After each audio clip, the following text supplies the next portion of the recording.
professeur émérite de l'Université de Strasbourg, on ne dit plus Université Louis Pasteur, ancien directeur de l'école de chimie de Strasbourg, ancien directeur du département de chimie du CNRS, et toujours en pleine activité.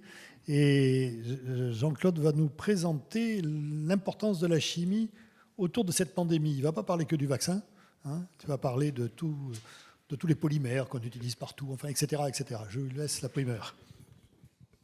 Bien.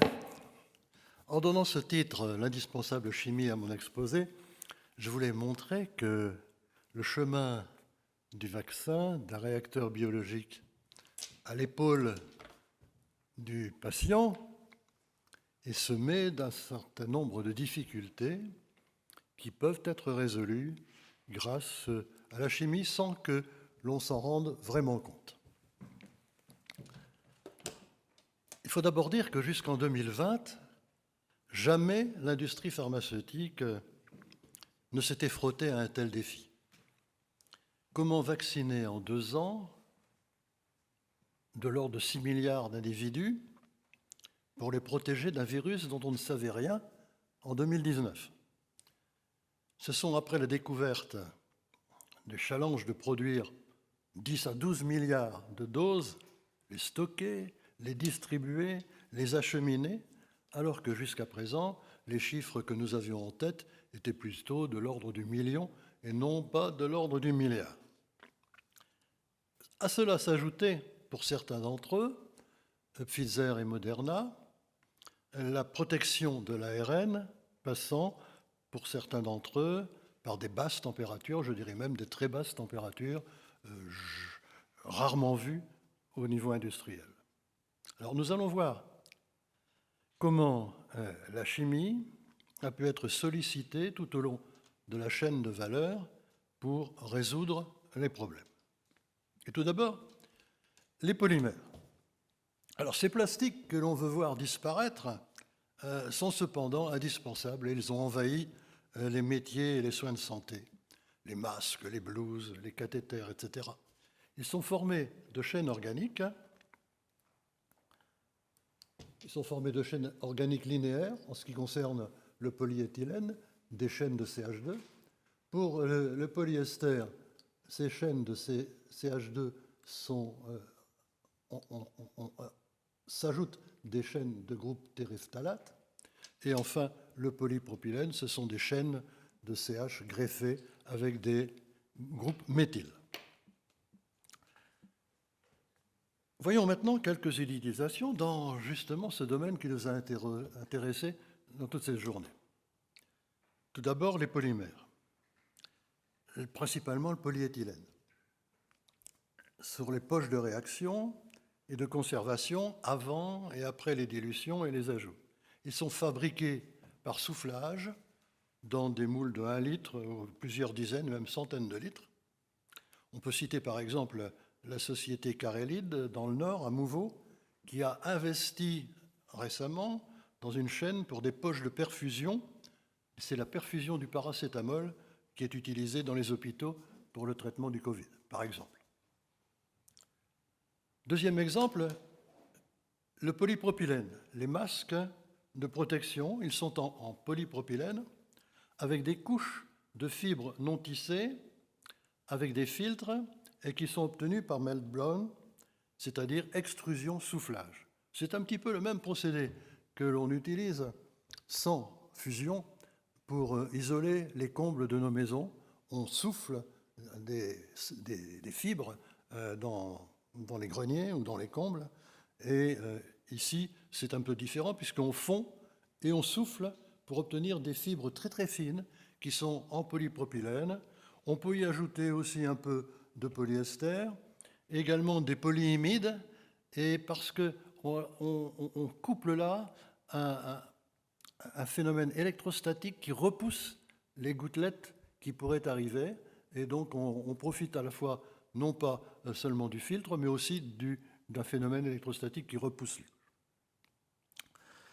Alors, il faut se rappeler qu'au début de 2020, il n'y avait qu'en France qu'une seule usine dans le Haut-Rhin qui pratiquait cette technique de melt-blown, et ils ont évidemment augmenté leur chaîne de production, mais un certain nombre d'industriels français qui ont répondu à l'appel du gouvernement pour cette technique particulière, ce qui fait qu'en 2021, on est capable de produire à peu près des dizaines de millions de masques par semaine en France. Hélas, le dernier appel d'offres de l'Agence de santé a privilégié les masques chinois, aux grandes dames évidemment des fabricants français. Autre application, eh bien, les polyvinyles, les polychlorures de vinyle, qui sont très utilisés pour les blouses, les gants, les masques, etc. Et là encore, les chaînes de fabrication des industriels ont été multipliées. Alors, à côté de ces matériaux polymères, plastiques, les matériaux verriers ont aussi, je crois, marqué le développement de cette industrie et du développement des vaccins. Alors, il y a deux types de matériaux. Le verre est issu de la silice, SiO2, qui peut être cristallisé ou amorphe, mais dans les deux cas, l'ion silicium est caractérisé par une coordination extrêmement régulière autour de lui, coordination de 4 oxygènes. La silice ne fondant qu'à 1700 degrés, on y ajoute des ions sodium ou potassium qui vont casser les liaisons silicium-oxygène et surtout diminuer et abaisser la température de fusion aux alentours de 1000 degrés, 1200 degrés. Et aussi avoir une plage de formage entre 600 et 800 degrés qui est très agréable pour fabriquer des objets les plus courants. Alors on peut trouver deux types de verres.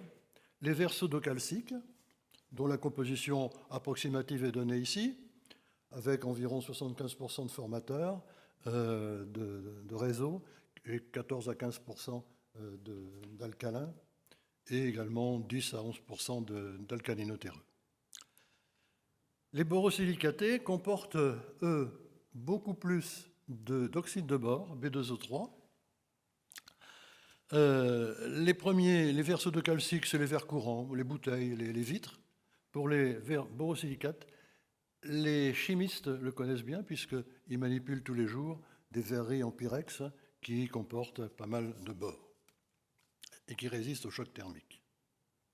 Alors pour fabriquer les flacons pour les médicaments, on adopte à peu près la même technique que pour fabriquer des bouteilles.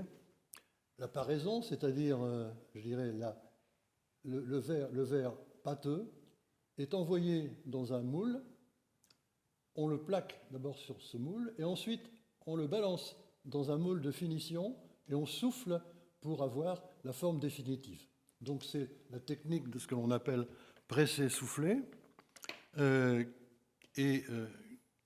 Les verreries, ces industries lourdes, on est capable de fabriquer des millions de bouteilles ou de flacons par semaine. Hein. C'est une industrie lourde qui marche relativement bien, d'autant que le recyclage du verre est en France et dans le monde assez bien utilisé. On recycle à peu près 70 à 80% du verre. Je vous le souhaite si vous mettez évidemment vos bouteilles dans les réceptacles prévus à cet effet. Alors après sortie du moule, vous voyez bien qu'ils ont subi tout de même un choc thermique assez important, donc on est obligé de les passer dans l'arche de recueil, où les températures de 500-600 degrés vont permettre d'évacuer les tensions internes qui, si elles restaient, feraient éclater ces bouteilles ou ces flacons à l'usage. Une autre façon de procéder est le rotomoulage. Alors, dans cette fabrication, on part de tubes dont le diamètre est rigoureusement contrôlé, et par fusion et rotation, on va façonner de façon quasi automatique le fond, le corps et la collerette de la bouteille ou du flacon. Cette méthode est rapide, elle convient mieux pour les récipients plus petits et des volumes plus précis. Alors, comme on l'a vu tout à l'heure, lorsque M. Guittel nous a parlé de la chaîne du froid, comment pouvoir obtenir des flacons qui vont pouvoir tenir à moins 80 degrés, puis, puis être manipulés à des températures proches de la température ambiante. Eh bien, il y a 2 types de flacons. Il y a Alors ce sont des compositions de verre dont j'ai déjà parlé, qui comportent surtout de bore, ce sont des compositions borocyclatées, avec le pyrex que l'on utilise très souvent dans les laboratoires. Alors ces verres, auxquels on ajoute comme formateur de l'oxyde de bore, B2O3, ou du borate de sodium, B2O4Na2, ils ont un coefficient d'expansion thermique alpha 3 fois plus faible que le verre ordinaire, ce qui lui permet de ne pas se briser lorsqu'on va changer brutalement la température. Vous voyez que l'on a un alpha qui est de l'ordre de 3 10-6 par degré K, au lieu de 9 à 10 10-6 pour le verre pseudocalcique. Alors ces verres ont été inventés par Otto Schott vers 1893. C'est le même Schott des verreries Schott en Allemagne. Et aussi, ils ont été commercialisés aux États-Unis par Corning un peu après 1900. Alors sur cette image, vous voyez le début du rotoformage avec les tubes, et en sortie de l'arche, vous voyez les milliers de flacons qui sortent en se refroidissant lentement après le passage dans l'arche. Alors il y a de nombreux verriers aux États-Unis, en Chine, en Inde. En Europe, les principaux fabricants sont Schott en Allemagne, Stevanato en Italie, et on peut citer également SGD Pharma en France, qui est une filiale de Saint-Gobain. Disons que Schott, par exemple, en Allemagne, avait investi pas mal d'argent dès 2019 pour ses chaînes de fabrication de flacons, et il a réinvesti en 2020 sur des chaînes qui marchent 24 heures sur 24 et 7 jours sur 7, avec comme objectif la possibilité de flaconner plus de 2 milliards de doses. Alors, si vous imaginez qu'il y a à peu près 5 doses par flacon, ça veut dire 400 millions, de l'ordre de 400 millions de flacons par an. Alors, ces flacons anti-Covid en verre, stériles, ils ont stérilisé, ils sont inertes, les fluides ont peu d'interaction avec les surfaces de verre.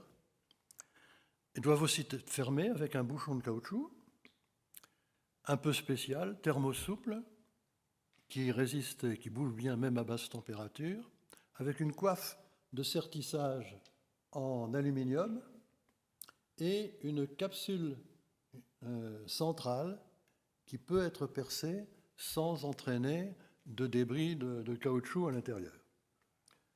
Vous avez par exemple Apta Pharma, qui est dans la Manche en France, qui a développé une nouvelle chaîne d'élastomères pour les bouchons et qui a également développé pour les pistons et pour les protections des seringues, avec une production qui a considérablement augmenté dès fin 2020-2021.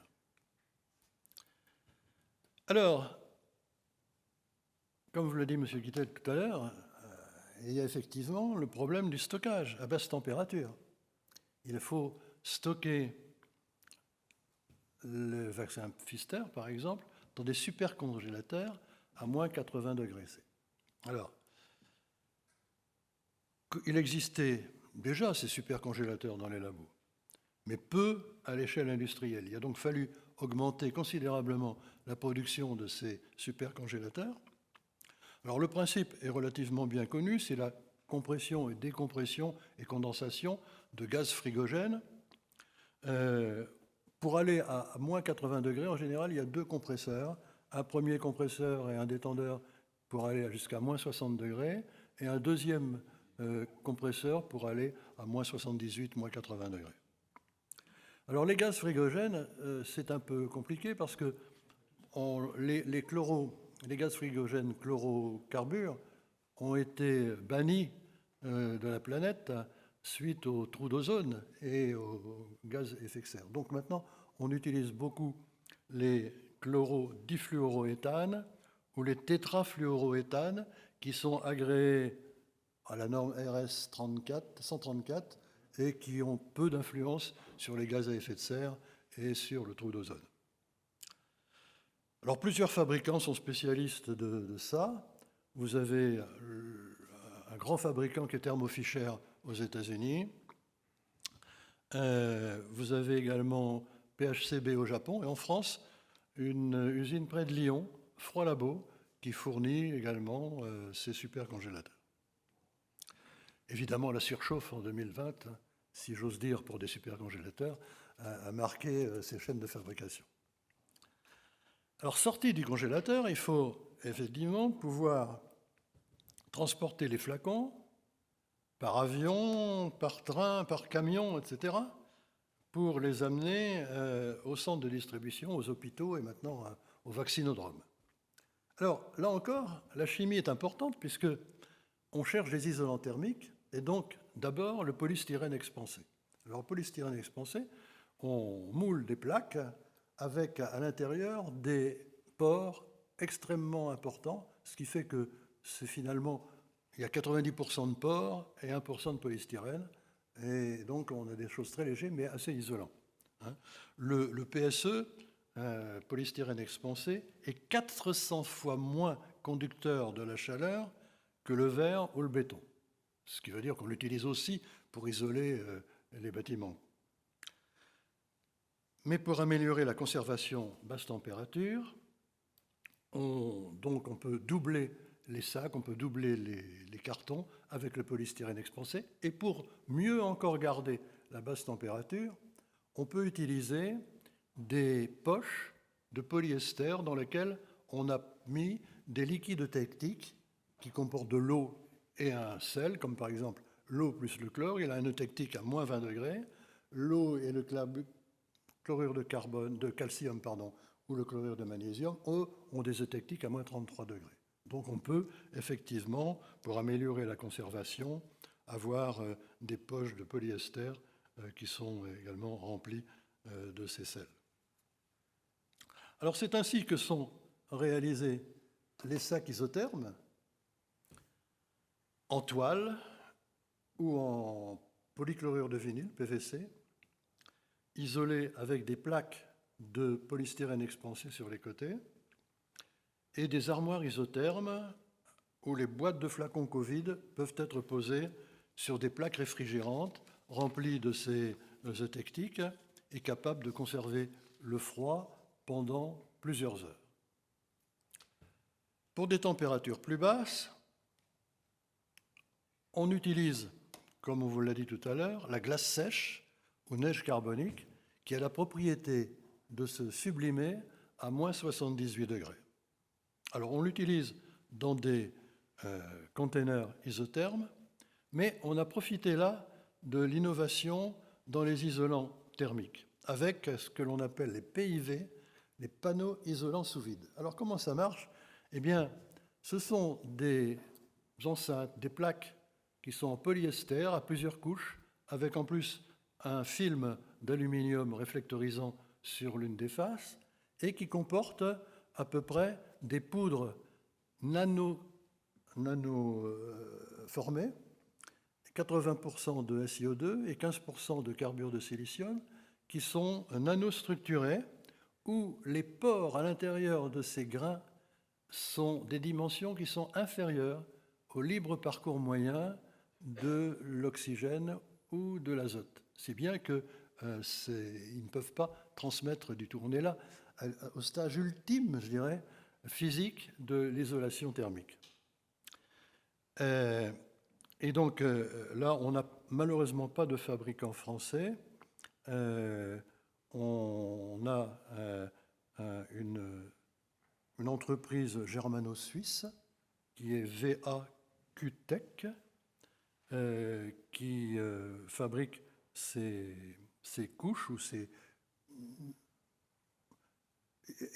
Au départ, ils voulaient les fabriquer pour isoler les bâtiments, pour éviter que l'on mette 10 cm de polystyrène expansé à l'intérieur des murs pour les trucs. Alors là, on peut remplacer 5 à 10 cm par environ 1 cm. Le problème pour les bâtiments, c'est qu'on ne peut pas trouer, puisque l'enceinte est sous vide de 10-2 mm de mercure. Donc, mais là, on a trouvé des applications assez bien pour les containers, pour les tenir à la glace sèche aux alentours de moins 80 degrés, moins 78 degrés.